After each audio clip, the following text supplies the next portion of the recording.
Número del grano ASTM. Bueno, si tenemos una micrografía que representa lo que fue una microscopía, que en forma gráfica van haciendo los granos, son todos estos granos que se van contando. Al contar los granos, contamos los granos completos, son 8. Completamos con los medios granos, que están acá a los bordes, y tenemos 15 medios granos. Entonces los 15 medios granos se dividen por 2 y se le suman los granos enteros y eso da 15,5. Ahora, para hacer la de la Sociedad Americana de Ensayo de Materiales, ASTM, se tiene esta ecuación donde el número de granos es 2, el número de granos en pulgada cuadrada para una ampliación de 100 es n. Y n mayúscula, que es donde se eleva acá a la n-1, es el número de grano ASTM según la norma E112. El tamaño de esta micrografía es 77 por 101 milímetros. Entonces lo que se hace, como es grano ASTM, se convierte esa superficie a pulgada cuadrada por 25,4 cuadrados al cuadrado. Entonces, teniendo el grano total que sacamos de acá, 15,5, dividido la superficie con el factor de conversión a pulgadas cuadradas, nos da 1,3 granos por pulgada cuadrada. ¿Qué quiere decir? Nos vamos a esta fórmula. Acá abajo tenemos 1,3 es el número de granos. Se igual a 2 a la n-1. Sacamos logaritmo para bajar el exponente. Logaritmo 1,3 igual a n-1 logaritmo de 2. Y con eso pasamos el logaritmo 1 a 3 a logaritmo de 2 pasa a dividir y queda n, y el n igual al logaritmo de 3 dividido logaritmo de 2, entre paréntesis más 1 da 1,4.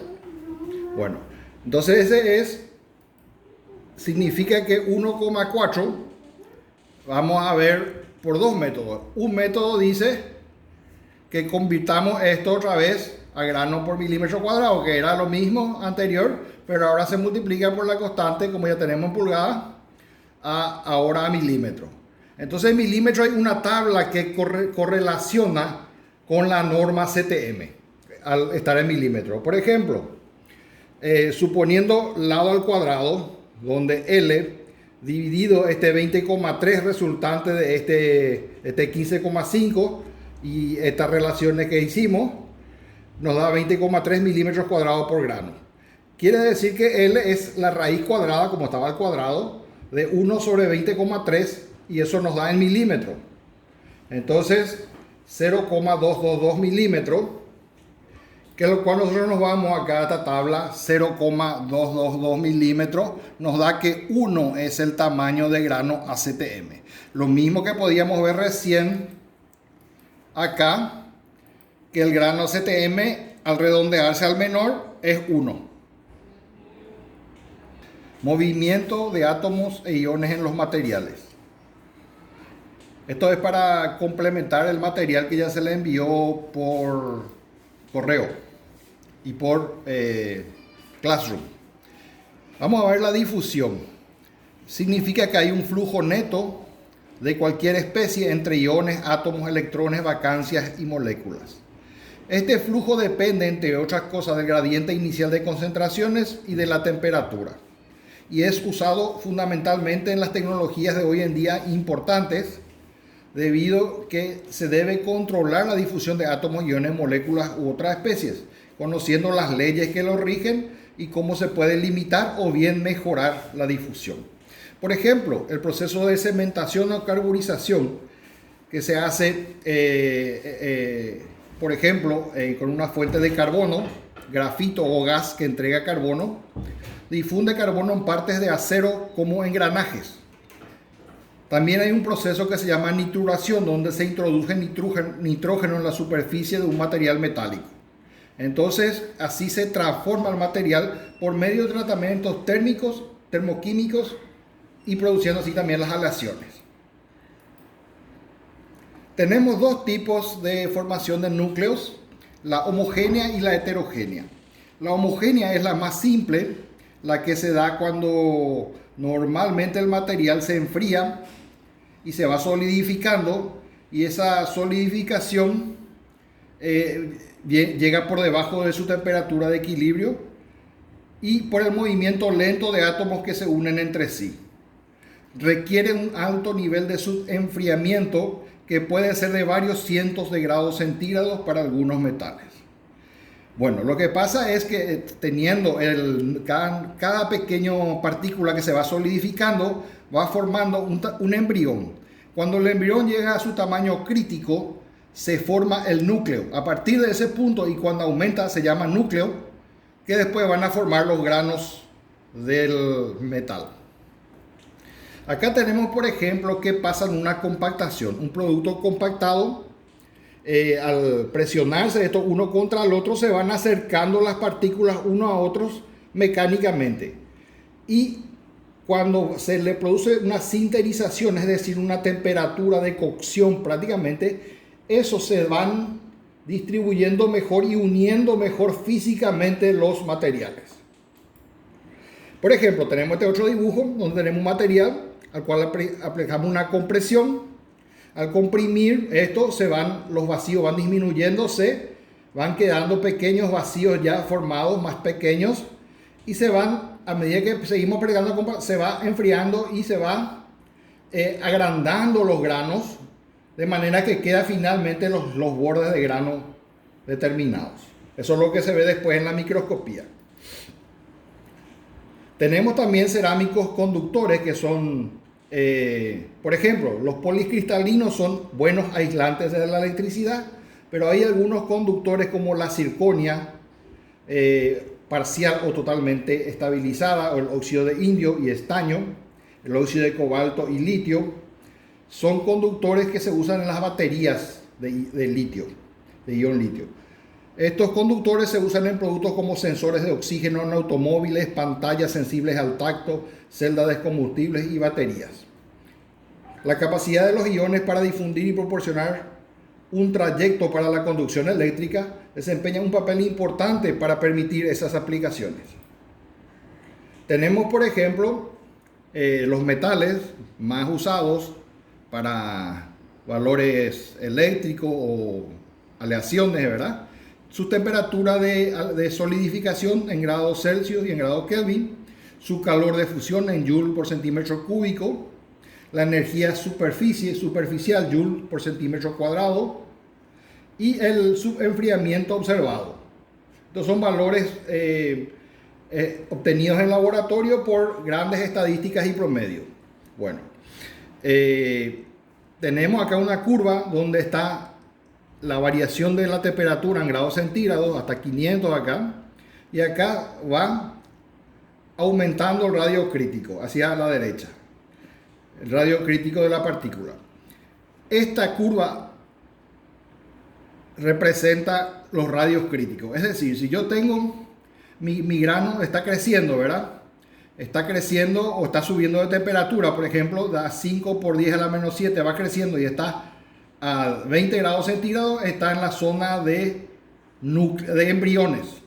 Cuando llega acá, a temperatura menos 60 grados, a esa temperatura se forma el radio crítico, y al pasar eso, los núcleos empiezan a ser estables. Bueno, esta es la fórmula de radio crítico del núcleo, donde tenemos gamma, que es la energía libre superficial, el calor latente de fusión y la cantidad de subenfriamiento, delta T. Eso hay tablas o a veces hay correlaciones que nos dan el subenfriamiento. Ya tenemos un ejercicio. Calcule el radio crítico en centímetros de un núcleo homogéneo que se forma al solidificar cobre puro, líquido. Considere el subenfriamiento delta T como el 20% de la temperatura máxima. Aplique los datos de la tabla, que le voy a mostrar la tabla.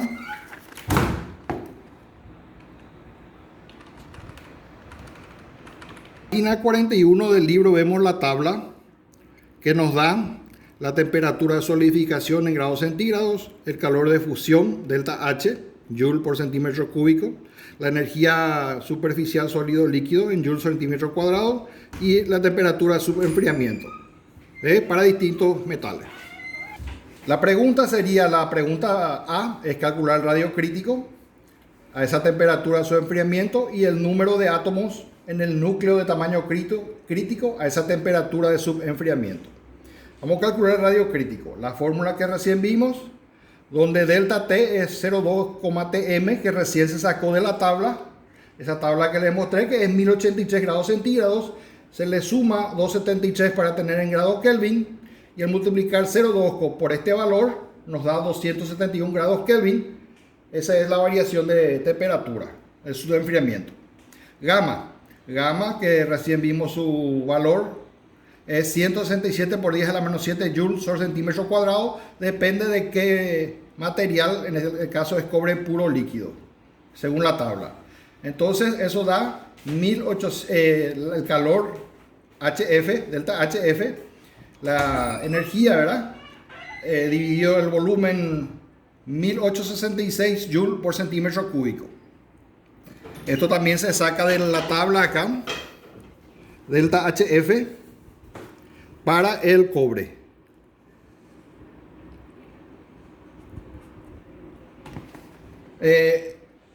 Entonces, en este caso hay variaciones, o sea, esas tablas son orientativas. Cada material debe ser estudiado de vuelta, ¿verdad? Para ver si ese valor se confirma o si es cercano. Entonces tenemos que la temperatura media máxima, que también se saca del libro, ¿verdad? 1083 grados centígrados y se convierte a grados Kelvin sumándole 273 grados, 1356 grados Kelvin. Entonces toditos esos valores se ponen en la fórmula del radio crítico. 2 por 167 por 10 a la menos 7 por 1356 dividido 1856 joule por centímetro cúbico dividido 271 grados Kelvin. Eso nos da 9,7 por 10 a la menos 8 centímetros. Ese es el radio crítico. A partir de ahí, si es más grande, se va enfriando más grande, ya es lo que se llama el núcleo. Antes de eso, antes del radio crítico es el embrión y después se convierte en núcleo. B. Cálculo del número de átomos en un núcleo de tamaño crítico. Entonces tenemos que calcular el núcleo, el volumen del tamaño crítico, multiplicando como se produce que el átomo es esférico, ¿verdad? Se supone 400 tercios pi radio al cubo crítico, es 400 pi por este número que recién hallamos al cubo, y eso nos da 3,82 por 10 a la menos 21 centímetros cúbicos. El volumen de la celda unitaria de cobre es A igual a 0,361 nanómetros, que podemos ver en la página 109 para el cobre. El parámetro de látice 3,61 Armstrong. Entonces, convirtiendo a nanómetro, se divide por 10 y se tiene 0,361 nanómetros. Elevamos al cubo porque la celda es cúbica. Entonces, elevado al cubo, 361 por 10 a la menos 8 centímetros es convertido en nanómetro a centímetro. Son un nanómetro es 10 a la menos 9 centímetros. Entonces tenemos 3,61 por 10 a la menos 8 al cubo, lo que nos da 4,7 por 10 a la menos 23 centímetros al cúbico. Como hay 4 átomos de cobre por cada celda unitaria FCC, el volumen por átomo es 4,70 por 10 a la menos 23 dividido 4 átomos que tiene. Entonces el volumen de la celda unitaria para los 4 átomos es 1,175 por 10 a la menos 23. Bueno, entonces tenemos el volumen del núcleo crítico es 3,82 por 10 a la menos 21 dividido el volumen del átomo 1,175 por 10 a la menos 23 centímetros cúbicos. Al dividir nos da 325 átomos por núcleo crítico.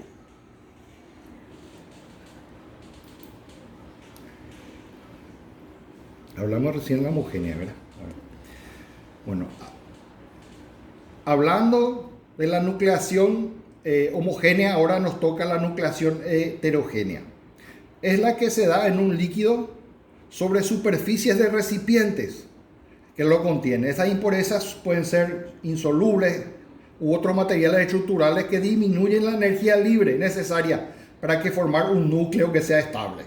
Bueno, ¿qué pasa con eso? Entonces también varía la temperatura y al variar la temperatura se forman en forma heterogénea, se van enfriando y solidificando los materiales.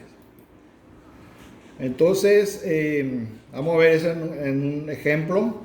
Se van a formar los granos equiaxiales cerca de los bordes y los granos columnares. Entonces, cuando el sistema tiene muchos cristales, se llama policristalino, si no es monocristalino. Y eso los cristales se llaman granos, el metal solidificado, cuando los cristales se solidifican, se llaman granos, y la superficie entre ellos, límites de granos. Acá tenemos un ejemplo. Por los bordes del recipiente tenemos los granos equiaxiales en todas las tres direcciones, se enfría uniformemente, y los granos columnares, que son de su enfriamiento heterogéneo, se enfría heterogéneamente y en forma alargada. Acá tenemos una micrografía.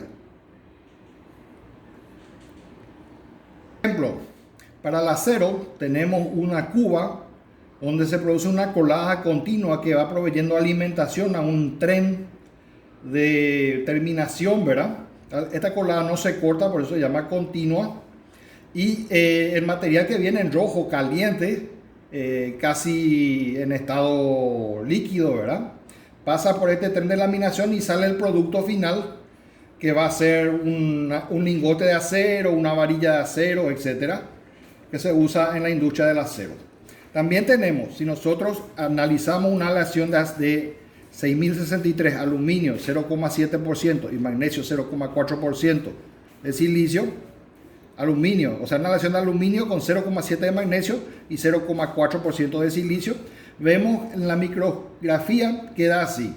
Si usamos un afinador de grano, los granos quedan más finos, más pequeños y con límites de borde más texturados. Una aleación metálica es una aleación de dos o más metales, o un metal y un no metal juntos. Por ejemplo, se usa una aleación binaria, 70% de cobre y 30% de zinc, por dar solamente un ejemplo. Hay aleaciones que tienen hasta 10 elementos en su composición nominal. Una solución sólida es un sólido que consta de dos o más elementos dispersados atómicamente y formando una estructura de una sola fase. Y este tipo de sustituciones o de soluciones sólidas se hacen en dos formas: en forma de sustitución o en forma intersticial, lo cual ya hemos tocado en el capítulo anterior. También vemos que la energía que se necesita en el caso con 912 grados centígrados, el carbono ya interviene buscando un lugar entre los átomos de hierro para formar el acero. Tener en cuenta también la diferencia de tamaño. El carbono es mucho más pequeño que el hierro, entonces le es más fácil escurrirse y llegar en los intersticios.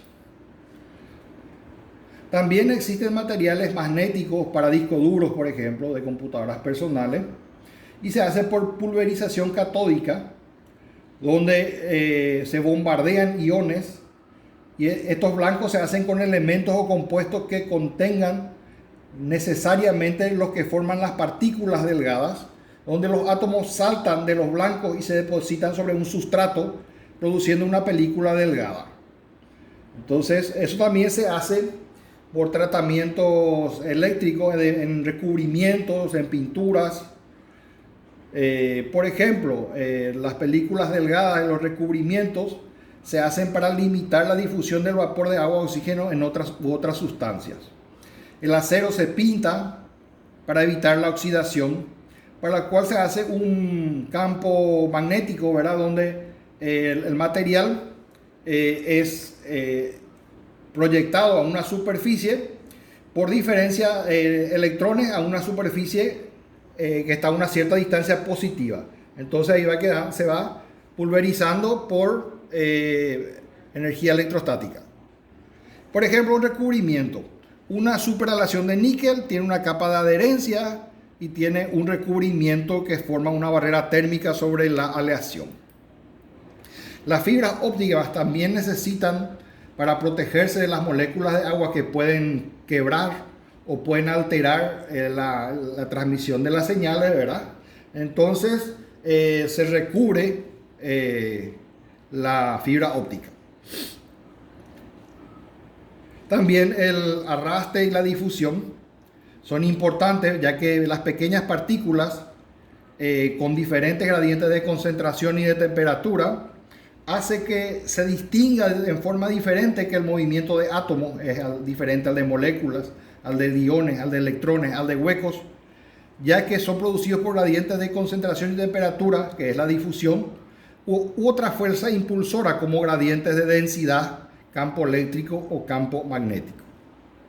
Cuando unimos los reactivos, tenemos que darle un gradiente de temperatura o una energía de activación, delta E, hasta que van equilibrándose y se forman los productos que van a ser finalmente las aleaciones o los elementos combinados que se van a utilizar. Tenemos, por ejemplo, un sistema cobre-níquel.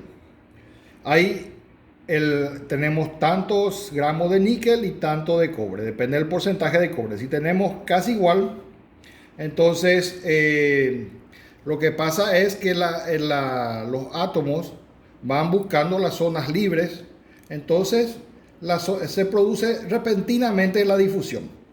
En cambio, cuando los átomos van ingresando, mezclándose uno con otro, aleándose, entonces pasa uno acá, el de acá viene, el del cobre viene hacia acá, el del níquel va hacia allá. Hay una curva que es donde se produce la difusión, de acuerdo al porcentaje de cobre y a la distancia a que se desplaza. Por ejemplo, al terminar la difusión quedará mezclado ya el cobre-níquel y queda estable el porcentaje de cobre en la distancia. El movimiento del átomo también puede verse acá. Cuando va por una vacancia, ¿verdad? Se desplaza, y intersticiales cuando busca un espacio pequeño en donde ubicarse. Entonces tenemos que el flujo puede ser en esta forma, o depende de si el material permite un flujo diferente, ¿verdad? Se produce un gradiente de concentración, o sea, la concentración varía con la distancia que atraviesa. Entonces eso es la primera ley de Fick, o sea, del flujo estacionario a flujo estacionario, donde tenemos que el flujo es función del coeficiente de difusividad del material y del gradiente de concentración.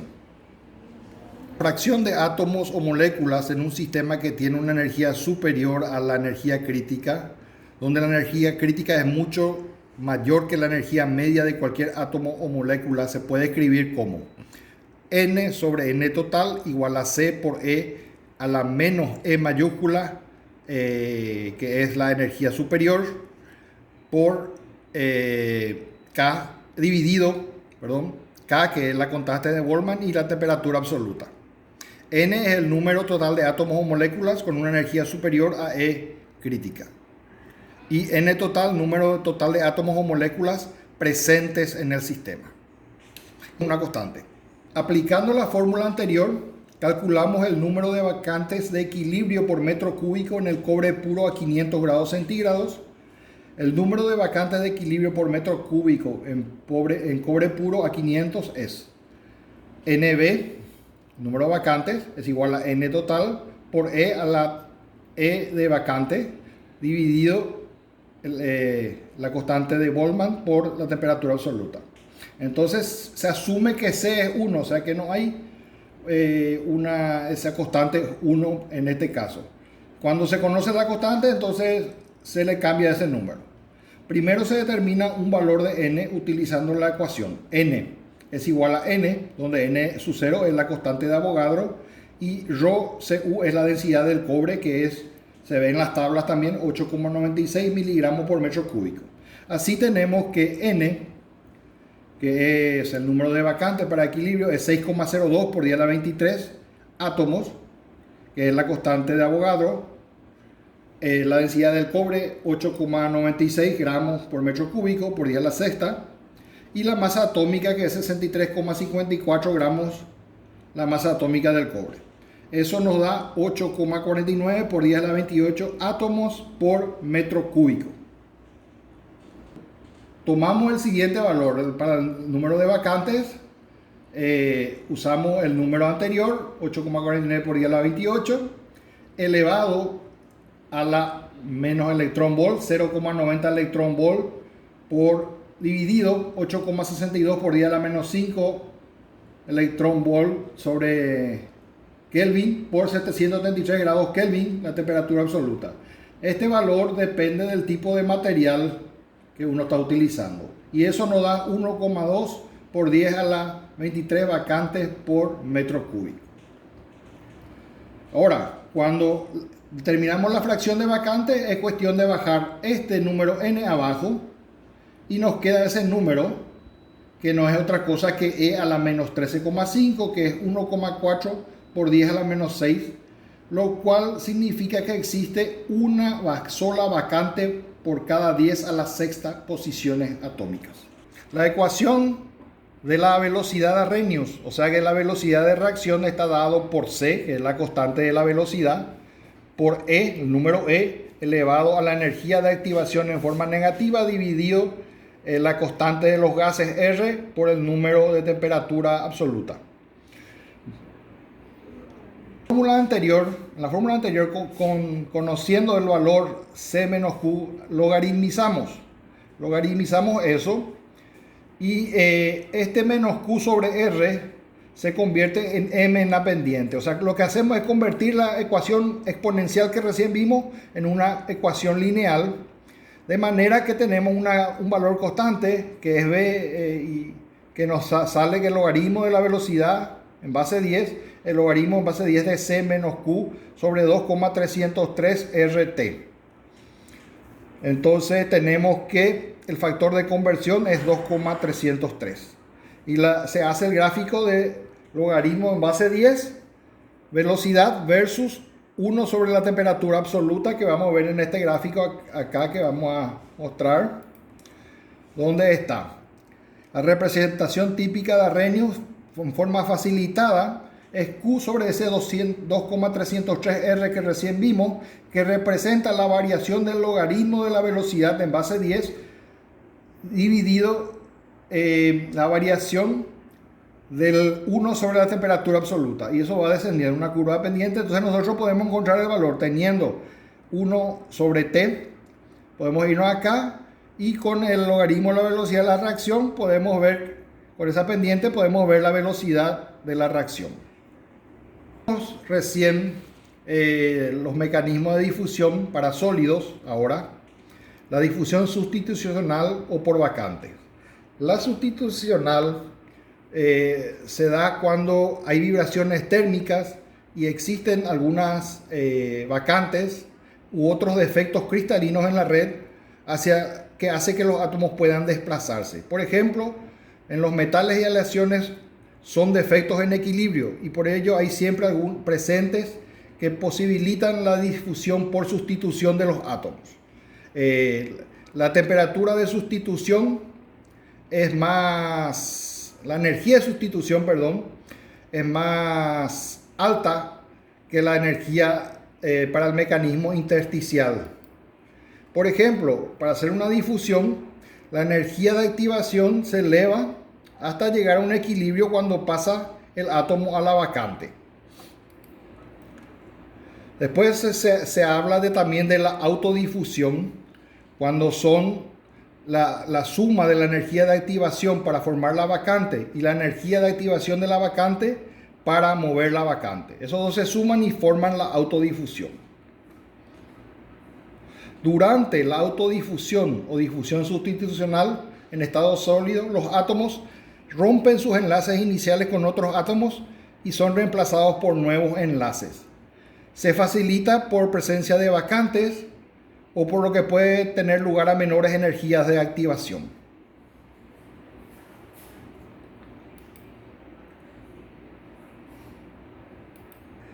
Marcadores inertes. Se ponen unos marcadores inertes entre dos metales que van a compartir por medio de un proceso de difusión, ¿verdad? Entonces, el metal que se difunde más rápido pasa más rápido hacia el A, lo que hace que el metal A vaya empujando los marcadores inertes hacia el metal B. O sea, el metal que se difunde más rápido es el que recibe más rápido los marcadores. La difusión intersticial de los átomos en redes cristalinas se da cuando se mueve de un sitio intersticial a otro intersticio vecino, sin desplazar de manera permanente a ninguno de los átomos de la red cristalina de la matriz. Los átomos pequeños como el hidrógeno, oxígeno, nitrógeno y carbono se pueden difundir intersticialmente en algunas redes metálicas cristalinas, por ejemplo el carbono en el hierro BCC, en el hierro FCC y así sucesivamente. En estado estacionario. Este tipo de difusión tiene lugar cuando un gas no reactivo se difunde a través de una lámina metálica. Por ejemplo, el hidrógeno gas se difunde a través de una lámina de paladio. Se alcanzan las condiciones del estado estacionario si el hidrógeno gaseoso se encuentra a presión elevada en un lado y a baja presión en el otro.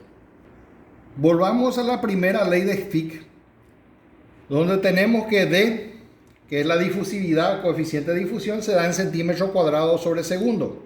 Y el gradiente de concentración en átomos sobre centímetro cúbico por centímetro. Acá tenemos una lámina como las anteriores, ¿verdad? Este se ve un poco mejor en el sentido, no por el color, sino por el ejemplo que nos muestra. Cuando tenemos un átomo y otro, y mediante una distancia y pasando un medio, habiendo difusión en un medio, algunas partículas de uno entran en ese medio y la partícula otro en el otro. Entonces estos materiales, el átomo A y B, se combinan y llega a un coeficiente final, de cuando se enfrían. Entonces ya quedan combinados. Primero están sin combinar, luego van combinándose y luego va terminando, ya están combinados. Entonces hubo un gradiente de concentración y quedó finalmente en equilibrio. Átomos intersticiales difundiéndose en vacantes intersticiales. Las vacantes intersticiales entonces se van difundiendo en las vacantes intersticiales. Los valores del coeficiente de difusión dependen de muchos factores. Por ejemplo, tenemos 4. El tipo de mecanismo de difusión, si va a ser sustitucional o si va a ser intersticial, depende del tipo de red. También depende de la temperatura a la que tiene lugar la difusión. Por ejemplo, no es lo mismo a 500 que a 1000 grados centígrados. Tercero, el tipo de estructura cristalina. Si es un cristal FCC, BCC o un hexagonal, por ejemplo. Entonces todo eso afecta al tipo de estructura para ver la difusión, cómo se va a difundir. Y los defectos cristalinos que tienen también se pueden usar para metales, cerámicas o varios otros productos, de manera que